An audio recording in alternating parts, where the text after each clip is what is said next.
Hi, Linda here. This week we're talking about solitude as a way to recenter and get closer to God. And today I want to talk about little solitudes, which rather than taking an hour or two might take 5 to 10 minutes.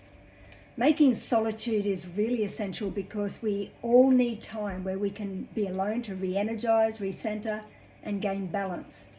And to grow spiritually, we also need time alone to talk to God and to listen to God.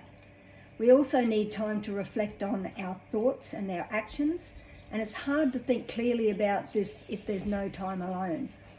When we were kids and misbehaved, our parents might have said, "Go to your room and think about what you've done." But when we grow up, there's no one to do that. So we have to learn to make time to reflect and to self-correct because it's an essential part of growing up and maturing. I think it's important to deliberately set aside time for these reflections, even if it's only 10 minutes.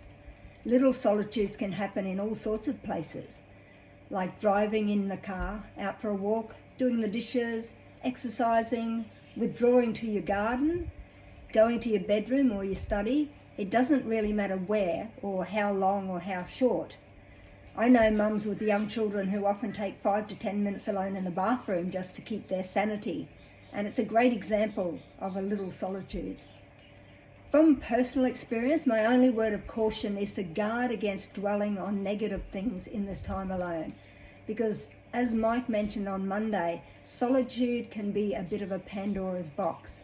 For example, some people have a natural tendency when they're alone to go down memory lane and they end up going into a downward spiral of negative thoughts, which are not helpful. I used to be that sort of person for many years, but I'm not anymore. I used to dwell on negative thoughts about the past, but eventually realized that it took me down every time, never up, and that nothing good ever come of dwelling on awful things. Nor did it change anything for the better, but it would often put me in a low mood for days.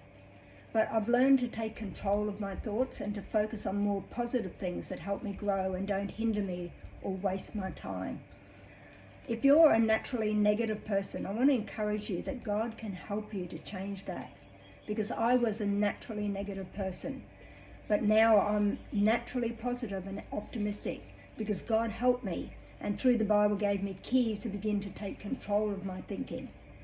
We really need to think about what we're thinking about. What are our thoughts focused on? With good reason, the Bible says to guard your heart with all diligence, because out of it flow the issues of life. Because what we speak and what we think relates to what's going on in here. And what's going on in here is important, so take good care of it. Hey, that's it for today. I hope it was helpful. Remember to drop us a line if you want to connect with us. Until next time, God bless.